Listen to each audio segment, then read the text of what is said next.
This is from Justin to Kane, a podcast where Mike Robertson and Bob LaRue watch one critically acclaimed film and one terrible film and talk about how they are the same.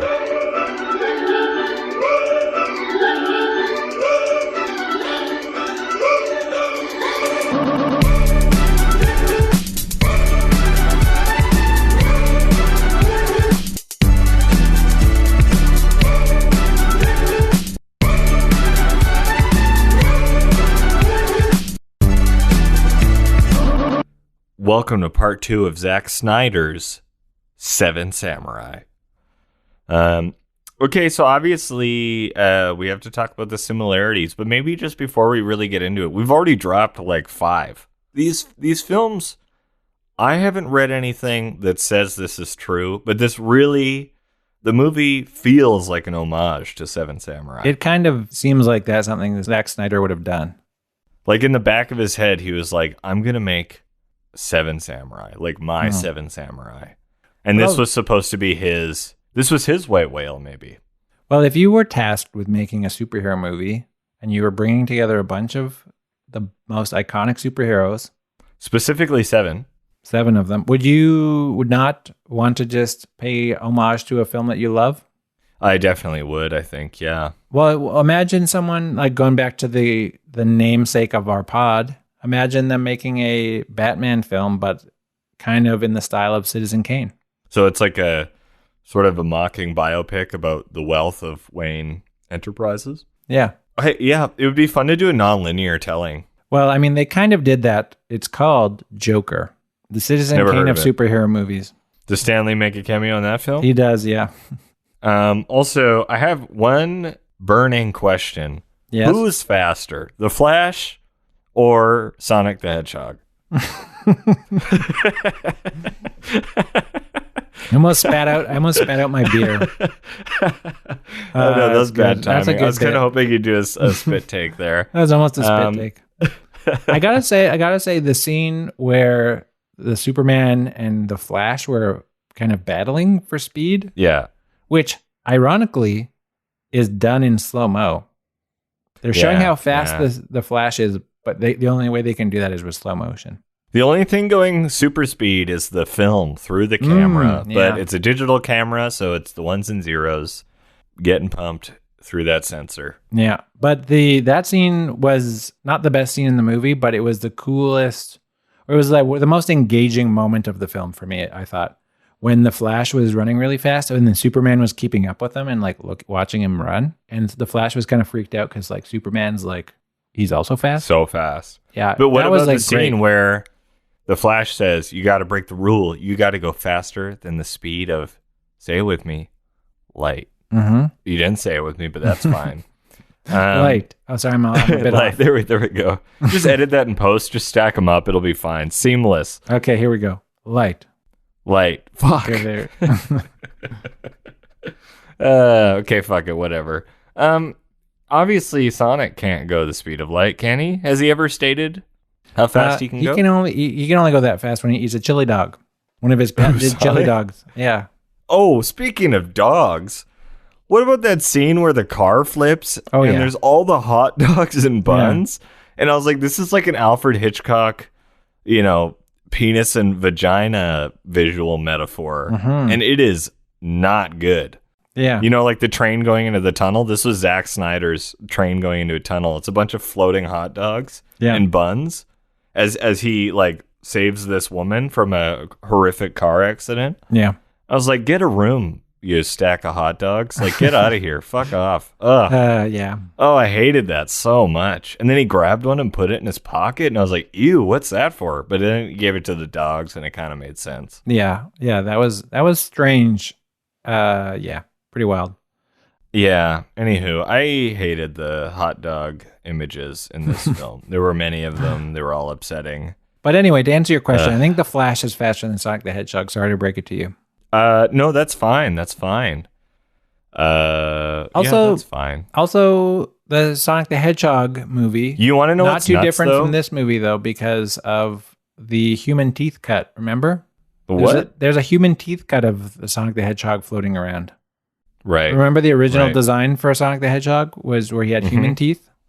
Yes. Yeah. So there's a human teeth But cut. Release the human teeth what's cut.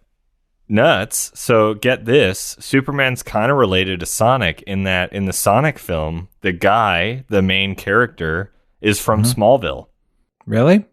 the TV show, Oh, which you're is right. about Superman as a kid. Wow. Which was on for 10 years when we were a little younger. Yeah. And so that's like he played a Superman, and then the Flash is with Superman in this film, and we're talking about fast characters and being close to Superman. And here's a little fun fact. Apparently, one of the actors on Smallville used to live on this very block that I live on. Really? Somebody well, is it's from filmed in Edmonton. Vancouver. A lot of Canadian talent in that show. Yeah, I don't remember what his name is, but he used to live on this very block. He's from Edmonton. So Cool. Nice. I won't reveal my address. So fans will have to figure it out their own way. Yeah. Anyway, let's get into some similarities between the two films. Great. I forgot that's why we were here. This is our riffiest episode. But are you drinking beer? I am now, yeah. Yeah, same. So maybe we're just hammered. No, this is my first beer. I Yeah, hope I'm not hammered. I've been nursing You really this. seem to be nursing that nice local beer you're drinking. I've been nursing it for like literally the last 3 hours, so I am not definitely Ew, drunk. But it's like molten hot. It's like a cup of cocoa in there now. how I like it. Yuck. You like it warm? No, I like it in a can or in a glass. Wow. Those are really your only two options. But Yeah, I good know. for That's you. how I like it. I like my beer in a Ziploc bag, and then I just cut a hole in the bottom and lap it up. It's like a shotgun, a really easy shotgun. A Ziploc shotgun, yeah. That's good stuff. Okay, anywho, let's get into similarities. Mm-hmm. Let's just cross off the ones we've already talked about. Both equestrian exploitation films. Yes. Some wild horse action in both movies. In the Justice Yes. League movie, they do some crazy flips, those horses. But I guarantee horses were definitely injured in Seven Samurai, and Yes. none were injured in the Snyder Cut. Yeah, definitely. Both shot or presented in 4x3, not shot in 4x3. Mm-hmm.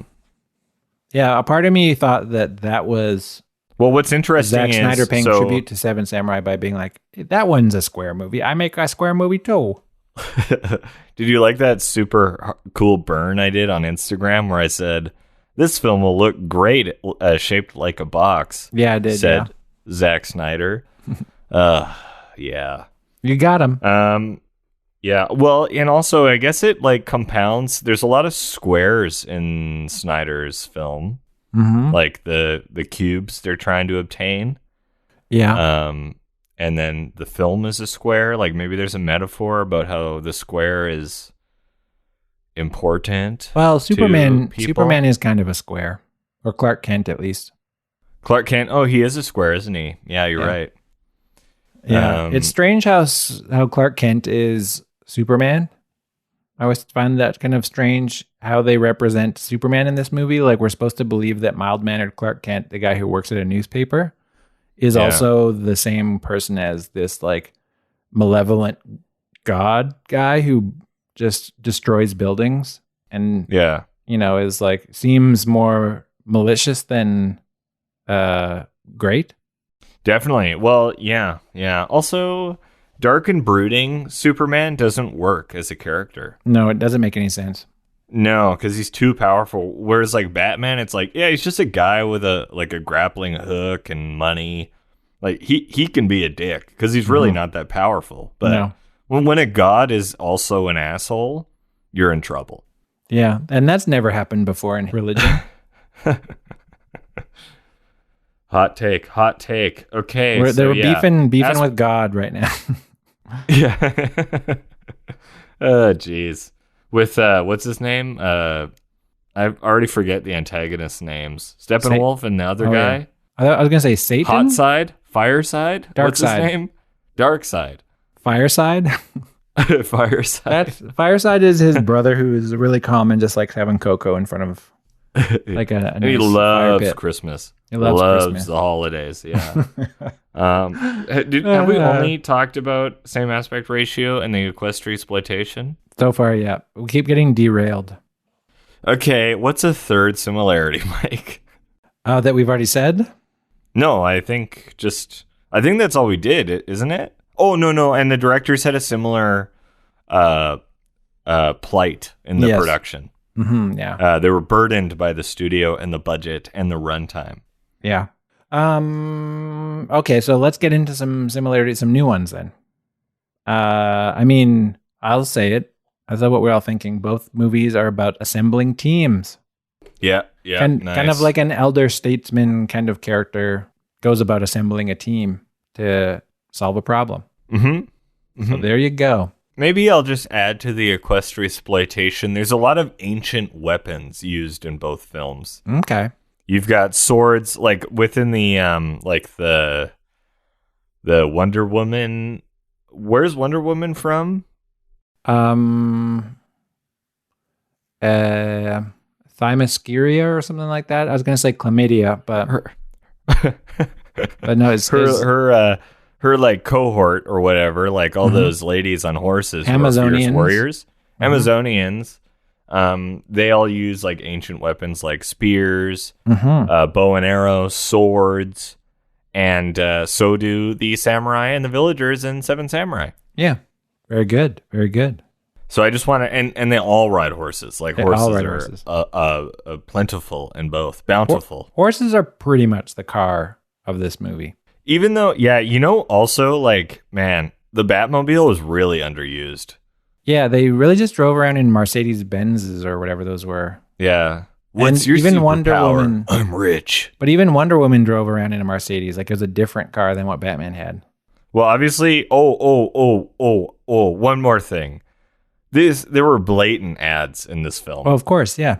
The Gillette razor bit was fucking hilarious. I laughed out loud. Yeah, Batman shaving. And then the whole time it's like, oh, he's in an airplane? Like, what's going on here? I thought that was a fucking a riot. The Wayne and then plane. Also all the Mercedes stuff was just a fucking joke too. Yeah. And there were a few other ads as well. Like Sony was in there, I think. The Sony recorder, like the audio recorder. Oh, yeah, right. Yeah, it's just like, but the Gillette thing was a joke. Like, it was lit perfectly like a Gillette commercial. Also very funny that Cyborg's power is that he can control all technology, and yet his dad sends him that message via an analog tape. Yeah.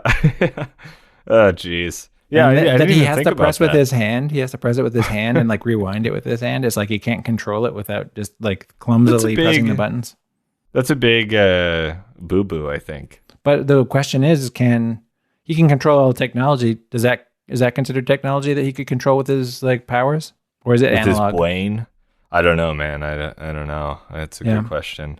Lots of things to think about with this. All movie. I know is Cyborg as a character sucks. Okay, well, another similarity. Both teams or both films have large teams of antagonists. It's not just a singular antagonist. It's like a whole team or army.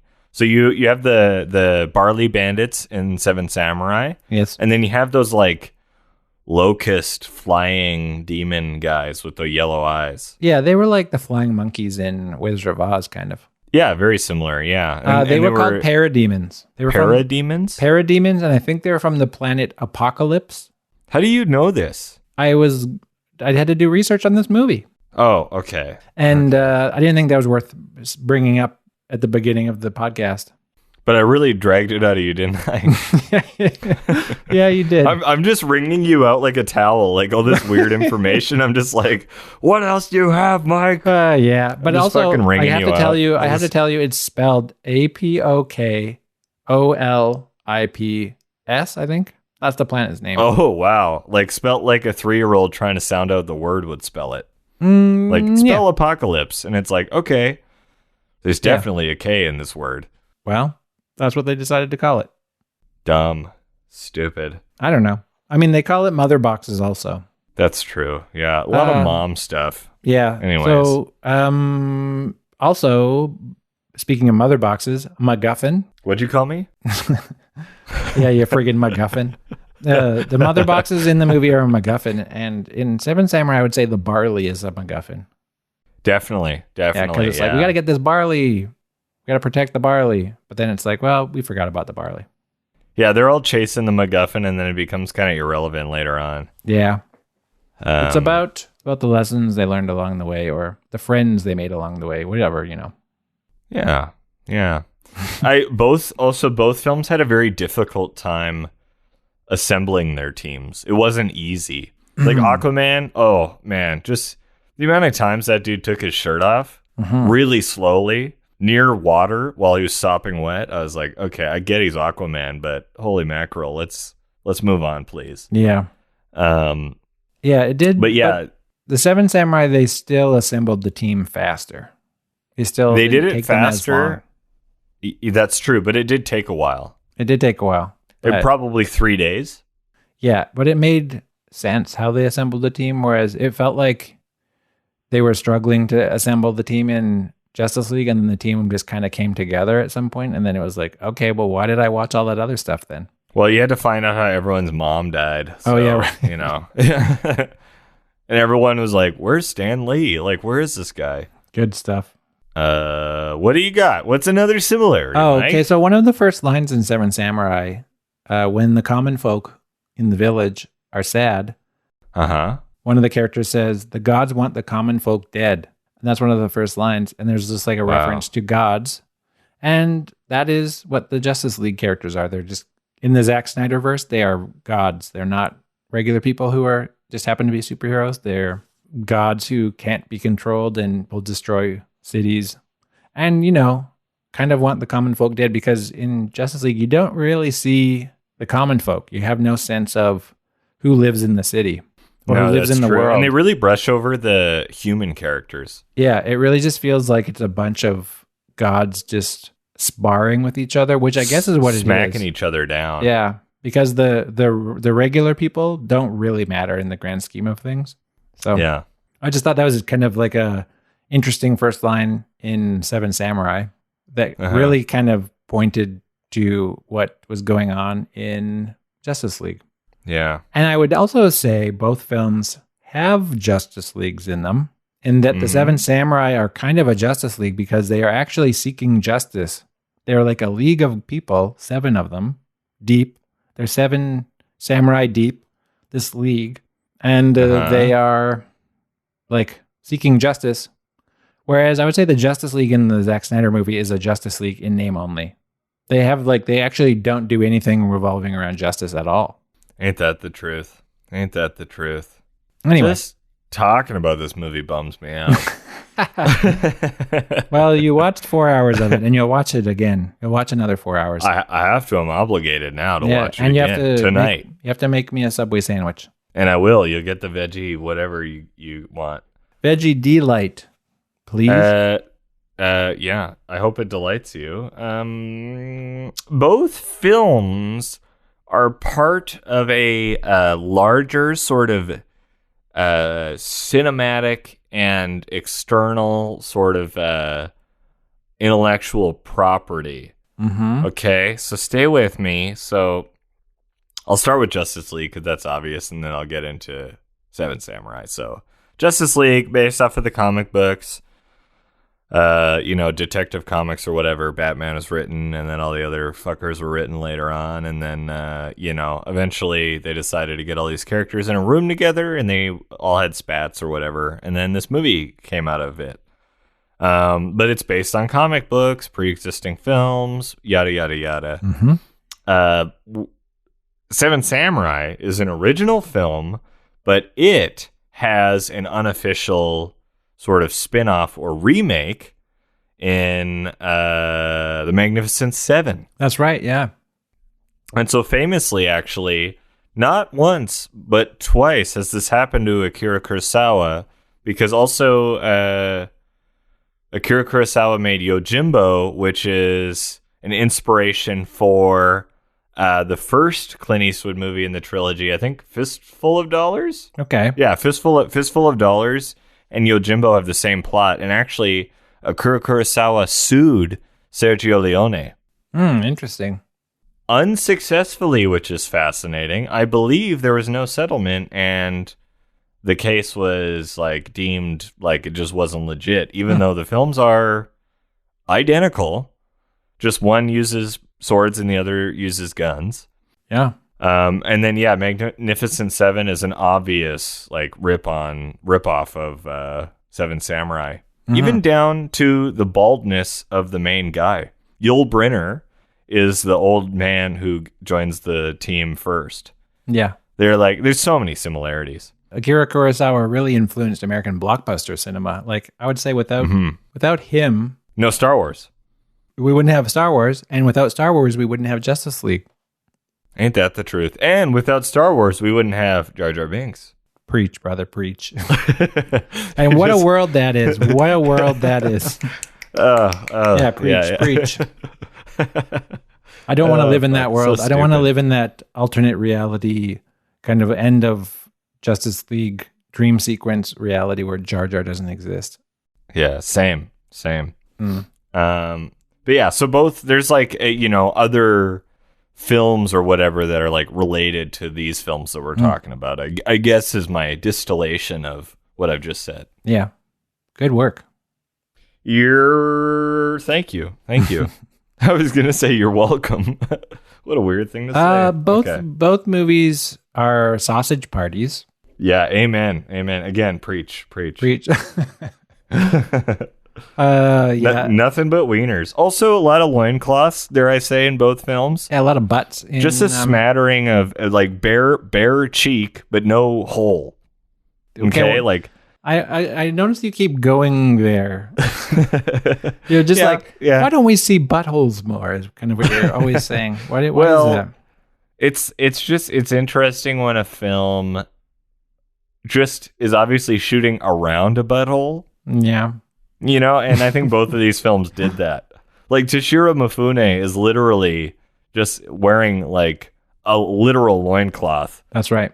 With the tightest little string betwixt his cheeks, Yeah, it is true. And same with Fireside or Steppenwolf or whatever the fucking guy's name is. And Bob is saying release the butthole cut, but Seven Samurai. Yeah. Amen. Again, preach. So anyway, as I was saying, both movies are a sausage party. However, there's usually one woman featured. And in the case of Seven Samurai, it is like that one woman who has to dress like a boy. Yeah, who has a romance with the young guy. Who isn't officially a samurai. Who isn't officially a samurai. And then, obviously in Justice League, it's Wonder Woman. She is like kind of like the one woman who's allowed to kind of hang out. But aside from that, both films, you see a lot of women in a field. Mm-hmm.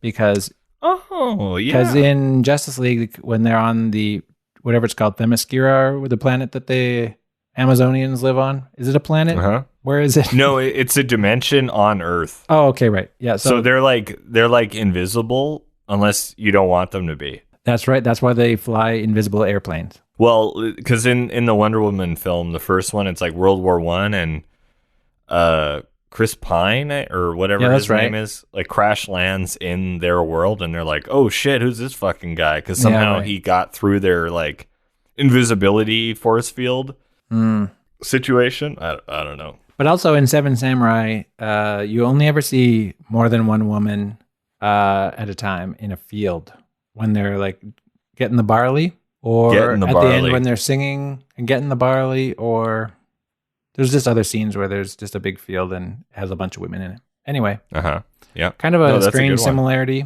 I like it. Yeah. Both films, dare I say, have extremely similar cinematography and aesthetics. Sure. Very moody, very low key. Justice League is so desaturated, it's almost black and white. Mm-hmm. And there's, really low key lighting. A lot of shit happens at night. A lot of interiors with single source lighting, and people are sort of in silhouette. Yeah. I also thought, like, just for the era, Seven Samurai had some really ballsy cinematography. I don't know. I don't know the dude's name who shot it, but really good stuff. Yeah. Just super fucking solid, especially for like how archaic the gear was back then. I know. Well, I mean, this goes back to our original episode and kind of the thesis statement we talked about on that episode from Justin DeCane and Citizen Kane. We talked about how two teams of people could be, decades apart, have the same gear, or in some cases better gear, Yeah. as in the case of future people, and still somehow make a worse movie. Yeah. I mean, yeah, totally. And like what Greg Toland did on Citizen Kane is still unmatched. Just crazy shit. And I think, yeah, like Seven Samurai is another great example of just how solid people used to be. Yeah. With cinematography and just all the technical stuff. The sound was tinny, like it's in mono, and there's a lot of yelling and crying that really hurt my ears. But whatever, I forgive it. It adds to the aesthetic. Yeah. Yeah, so similar cinematography and like similar motivations and looks in the lighting and stuff. Yeah, and I mean, I don't think Justice League was shot poorly. I think it looks cool. I don't think so There's either. some beautiful shots in the movie. Shot by Fabian Wagner, who did several famous episodes of Game of Thrones and The Crown. Okay. Super solid shooter. He's really good. He's from Germany. Okay. Yeah, very polished, very as classy as it gets, kind of. But also just because of the nature of the piece, like all style, no substance really a lot of the time. Yeah. Yeah, the film was so good looking, and there was just nothing in it. Yeah. It was like a beautifully wrapped present, and then you open it, and you realize that inside is nothing. Just a mirror, but you look for your reflection, and you don't see anything, and you realize you were never there at all. Oh, wow, that's because your mom died, and you're sad or whatever, and you're also a superhero. Anywho, yeah. Both films feature a young guy who is led on the team by the old guy. So in this case, Batman lets the Flash on the team. And the young guy is the only one who kind of has any sort of romantic storyline, even if it's brief. And then once he's on the team, everybody kind of ignores him. Yeah, 100%. So yeah, that's a good way of putting it. And like the Flash is insane in this cut. As I understand it, he's funnier somehow. In the Joss Whedon version, I guess the jokes that he had in that one actually were funny. Because the ones let me just say, the Flash from Justice League 2021, it's going in my cringe compilation. That guy 100% was making gags left and right. Nobody was laughing on screen. Everybody ignored him every time he made a joke. It's like, why would these super serious, brooding people like Aquaman and Batman and stuff, and even Superman, like hang out with the Flash? Like, he just seems super annoying. Like just a tool. Yeah, he just is like, wow. Just a fucking loser who's just hanging out, and they're like, oh, this guy. Yeah. Like that younger sibling you don't want to hang out with, but you have to because your parents force you to bring them along with your friends. What you got? Oh, both films sort of examine passively, without really saying anything, sort of the disparity between being rich and poor. Yeah, that's true, actually. Like, both films don't have any, like, take. There's nothing to say. There's no thesis. But they do examine or display rich and poor. Yeah, they do, actually, It's funny, like, the Snyder Cut, it's, like, kind of talks about middle America and, like, poverty and then absolute intense wealth for very few people. But it doesn't say anything about it. It just shows it. Yeah, like, Cyborg helps that lady who's struggling to make ends meet by hacking that was weird. ATM, and then he's like, I feel good, and I helped that lady. You just help one lady? Like, that's gonna do shit all, man. Later, he joins Batman, this billionaire, and like they don't do anything else like that for the rest of the movie. Like, they don't help people, actually. And then that super lame scene when he's like, how'd you get the house back? About the bank. Oh, yeah, right. Get a room, you two. A couple of sausages. Come on. Freaking get a room. God damn it. Anyways, and then, in Seven Samurai, it also displays sort of the intense poverty, especially in that era of Japan. Like, how I was saying the samurai would be sort of hired by higher classes. There were certain eras where they would just be given food and a home, but not paid money because there was no money. Right. So that was actually quite common, was just to get fed, and that was like good enough. But it just examines like those farmers are so poor, and then the people in the bigger villages are not even rich, but they just have more. They have some money, and there's even gambling displayed, and shit like that. So both films, but they don't really say anything. Like, nothing's said. No. Yeah, like the films don't have stances politically, I feel like, in a weird way. Well, yeah, it seems like they kind of are both like heroes are cool. Yeah, yeah. Like, you can make a difference, sort of. I know like film professors everywhere are just like rolling in their graves hearing me like Seven Samurai doesn't have anything to say. hearing us say Seven Samurai has nothing to say besides heroes are cool. Yeah, but also, like, we're not wrong. You could write a very lengthy, well-informed paper about any movie, including Seven Samurai. But you could do the same with Justice League.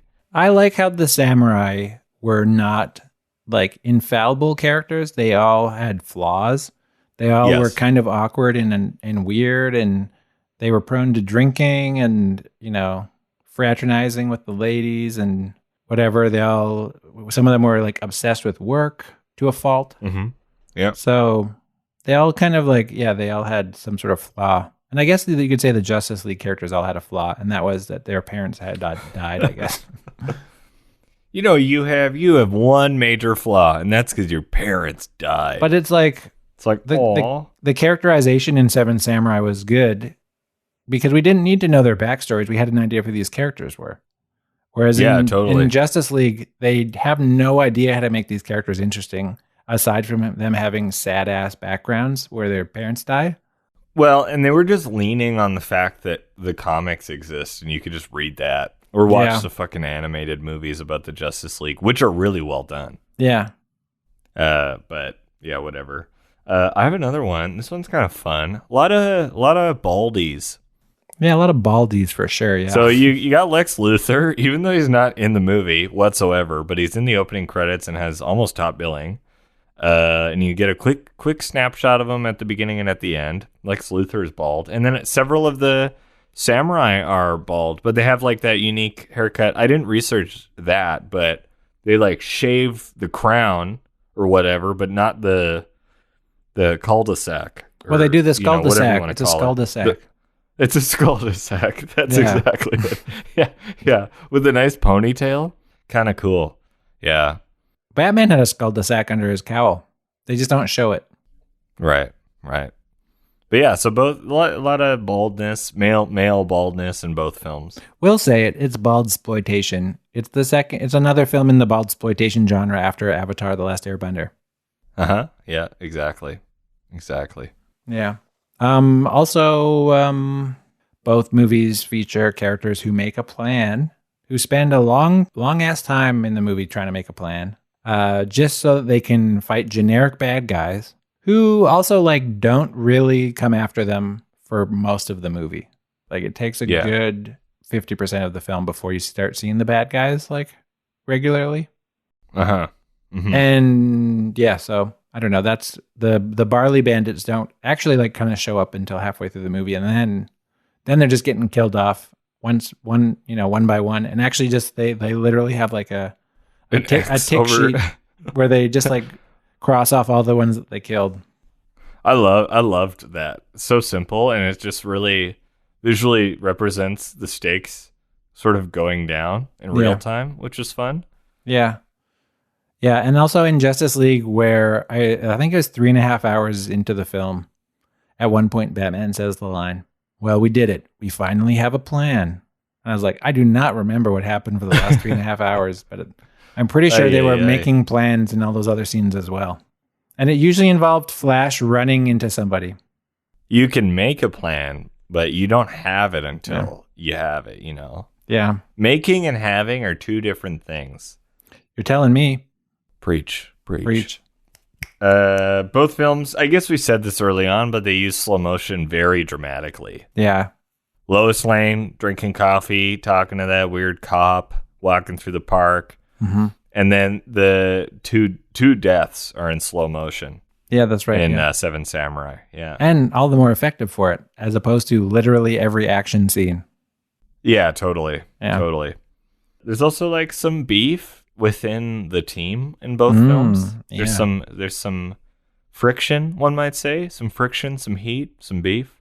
But it's like, it just goes to show the complexity of like nothing's a binary. Even though there's good and evil in both these films, there's just like ego and macking with ladies or whatever, and that causes friction sometimes within a team that's mostly dudes or whatever. Yeah.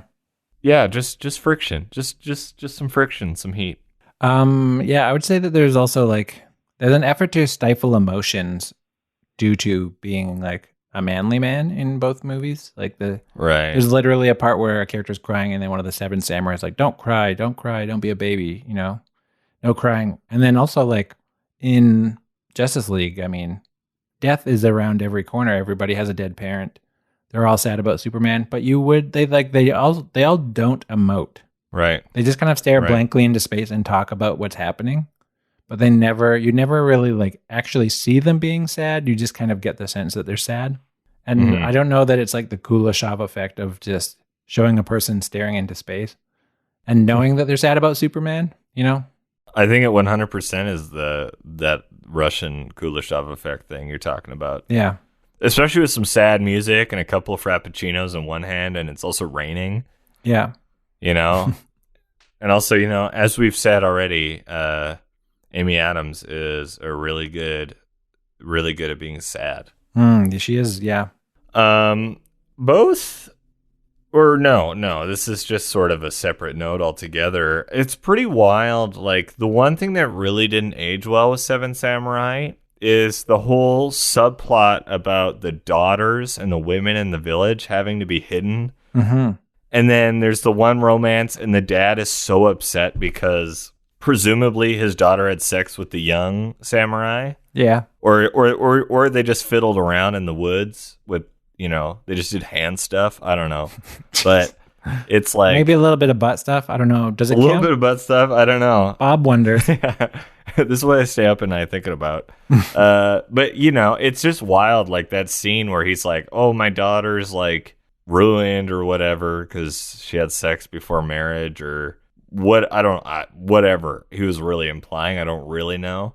But it's just kind of like nasty and archaic and antiquated, and it's wild, you know, just kind of a nutso thing that you just wouldn't have in a film now, and it really doesn't add to the movie.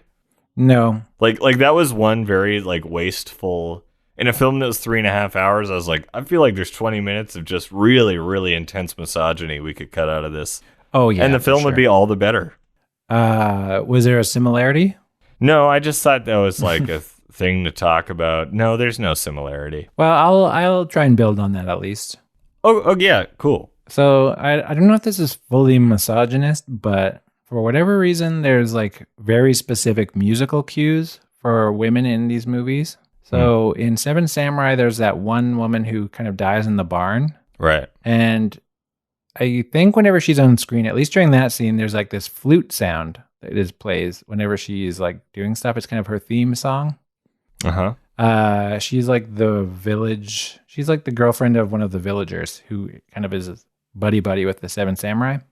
I can't remember their names, but in Justice League, literally every time Wonder Woman does anything cool, they play that song that's like yeah, and it's the exact same musical cue every single time. Like there's just this dynamic score that changes throughout the movie when all the guys are doing something, and then Wonder Woman pops in, and then she's like, the same fucking thing. Yeah, like that kind of vocal thing.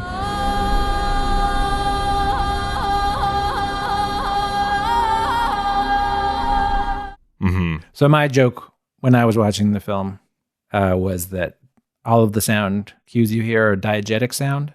So there's always somebody off camera just singing or playing guitar. Not unlike in Mad Max, Fury Road. Oh, that's funny. Yeah. That's super funny. I like that. Yeah. So Leonard Cohen, there's like a person just playing piano by Batman, playing a Leonard Cohen song. I have potato range. Yeah. Potato range. R.I.P. Leonard. R.I.P. Yeah. We love Leonard Cohen. We do. We're Leonard Cohen stans. Yeah, for sure. Yeah, for sure. So both films have meaningful fabric blowing in the wind. Ooh, good. So you got like the Superman banner on the London Bridge, Superman banner in whatever metropolitan city or whatever the fuck it's called, Metro Town. What's it called? Metropolis. Metropolis. Yeah. Yeah. And then you got a flag. There's a couple flags in the village, and there's that one scene in Seven Samurai where I think it's Toshiro Mifune. He slaps a flag down to try to like rally the village again. Yeah.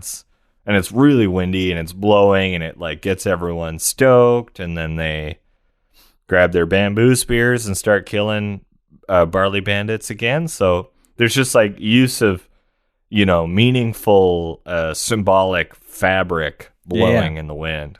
I was gonna say the same thing. Yeah, there's like and capes, like capes on heroes, capes on Ben Affleck and Superman. Well, also the Justice League poster. Not all of them is like this, but like I was looking at the one on Letterboxd, and it shows just a flag, the Justice League flag, but it's like tattered to illustrate that something bad happened to them. When it's a pretty standard issue kind of story. Nothing bad really happened to them. In fact, things were net positive because Superman came back. That's true. They killed the bad guys, so they didn't lose anything. It's like over dramatic for no reason. That kind of picture of the tattered flag. Yeah, someone should rethink that. I'm gonna write a letter. If anything, it cemented them as a team. Yeah, it truly did.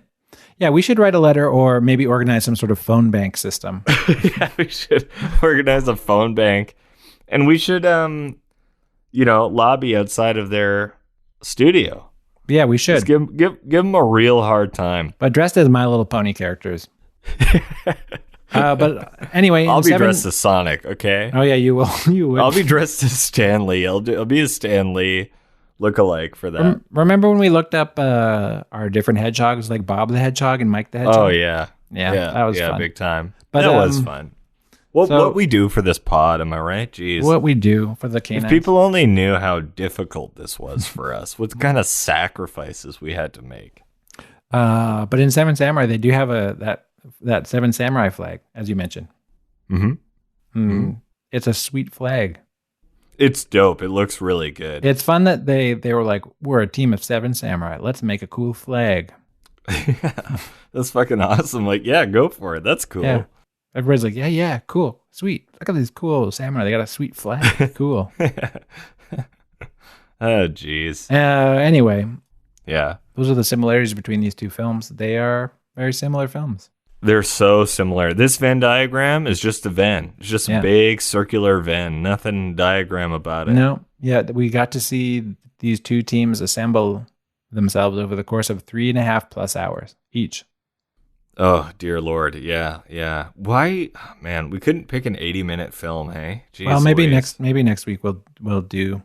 We'll remember we did it down a bit. Well, we did a 5-second film once. Maybe let's revisit another Edison classic. What's the yeah. Or like a George Méliès film, like a nice crisp 4 minutes. Yeah. Of silent film acting would be pretty slick. I mean, it's wild that movies can be 5 seconds or they can be 4 hours. Yeah. Well, you know what's interesting is, would you call Frank Got Sneeze a film if it hadn't been released when it was released? Because now it's like a glorified TikTok. True. You know what I mean? And it's funny. Like, I love Frank Got Sneeze. I feel like Frank Got Sneeze should be in the top 250 on IMDb. I wouldn't disagree with that. Yeah, like I don't think IMDb gives credence to the silent stuff as much as they should. I know Sunrise is on there probably, the F.W. Murnau film, which is super good, and probably Nosferatu and shit like that. But they should get some of the oldies, like Workers Leaving the Factory, Train Entering the Station. These really boring 8-second films about really banal aspects of life in the 1890s. Yeah, with really explicit literal titles. I swear there was one where it's just somebody spraying someone with a hose. Oh yeah. You're right. Yeah, it's a woman and a man beside a house. It's spraying a hose. Yeah, that was the first comedy film, probably. Definitely, I think so. Yeah. That was like a pretty epic episode. I think one last little activity we can do right at the end to cap this off is this is a rare opportunity to take the characters from Justice League and figure out which of the 7 samurais they are. Oh, cool. Okay. Well, So- obviously, the Flash is that young guy. Yes. So I'll write that down. The Katsushiro Okamoto, the untested son of a wealthy landowner samurai, Yeah. So who they Flash- reluctantly take in as a disciple. This is what's on Wikipedia. The Yes. Flash. So the Flash is Katsushiro. Ketsushiro. Ketsushiro. Okay. And then I think who is The Toshiro Mifune? Who is he? Toshiro Mifune plays Kikuchiyo. So Yeah. he's the kind of temperamental one. The wild card. So he'd be Aquaman. Yeah, he's a bit. Yeah, that's what I was gonna say. Yeah, he's Aquaman. Okay, Aqua is Kikuchiyo. Oh, I fucked that up. Kikuchiyo. Chiyo. Oh, fuck it. I'm going to stop saying it. Chiyo. Yeah, and obviously, Kambi Shimada, the like lead guy, is Batman. naturally, Batman? I think there's more samurai than there are Justice Leagues. Really? Yeah, because there's only I think 5 or 6 Justice League people. I don't think there's 7 of them. Is there? Oh, crapper. No, I thought it was 7.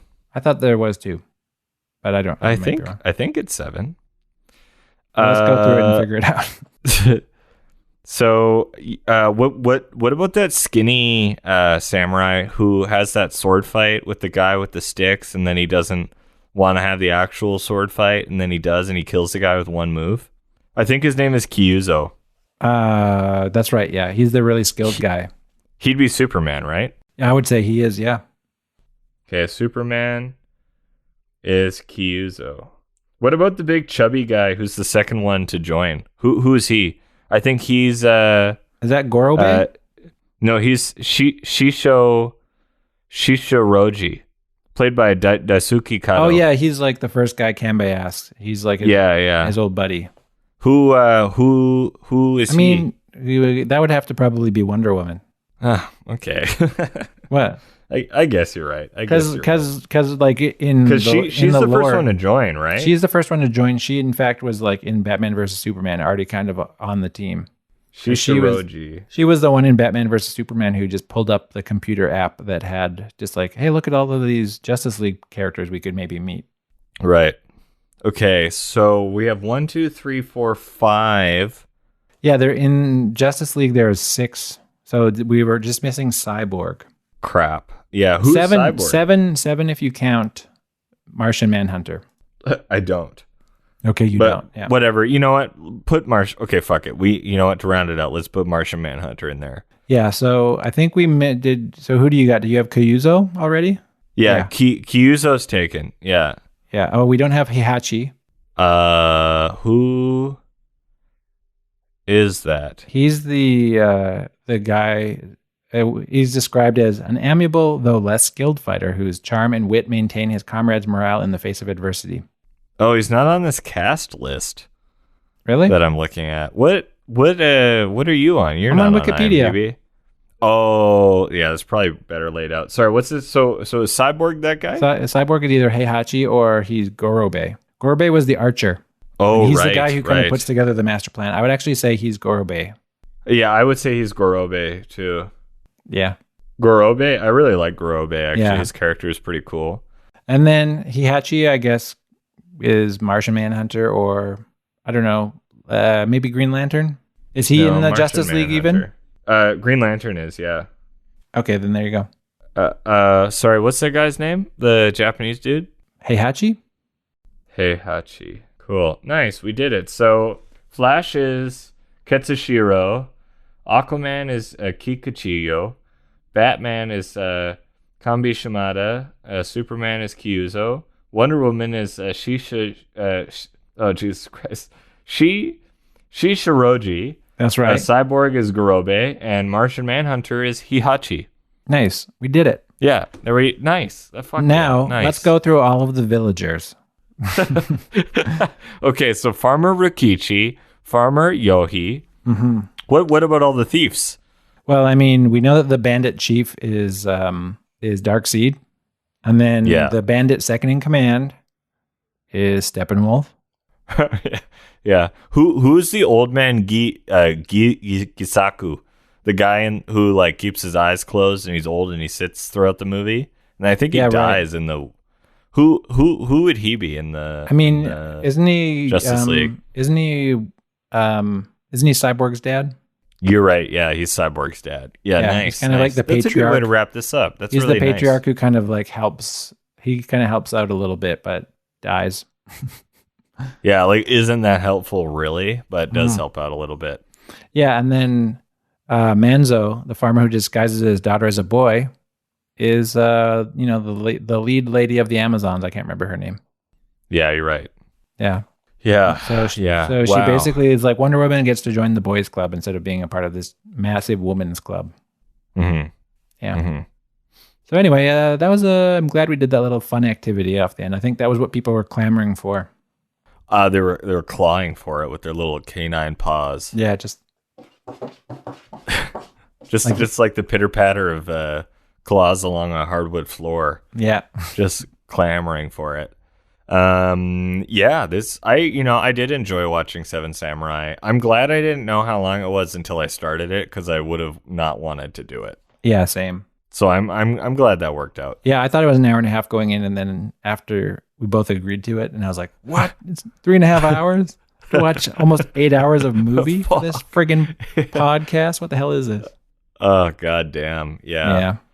Fascinating though, like similar runtime. Lagan so much more compelling than Justice League. Yeah, I know. Oh yeah, I know. That's 4 hours, and they use every moment of it.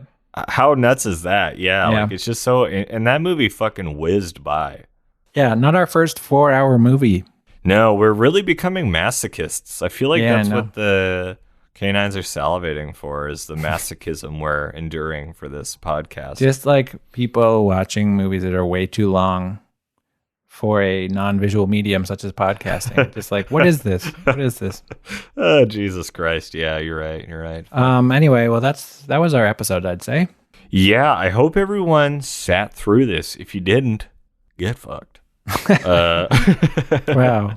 The hammer coming down hard. Kidding. Yeah. You're right. Hammer, I guess, is good. I was going to try to think of like a weapon that would have made sense within the Justice League, but I got nothing. They don't have hammers. That's Thor's thing. Oh, yeah, you're right. Even they don't even have Steppenwolf doesn't have a weapon? He don't have a big hammer? No. I don't think so. He's he is a weapon, isn't he? He's the hammer. Yeah. I mean, the only one who really carried a weapon was Aquaman. He had a trident. Right. Bob was throwing down the trident. He had a big fork. Bob was dropping the fork. All right. Well, thanks everybody for listening. Yeah, thanks. I think thanks for enduring. Yeah, thanks for enduring. Thanks for watching these two movies along with us. I know you all did. Thanks. Oof, you really did a solid this week. And until next time, I guess all we can say is goodbye. Bye.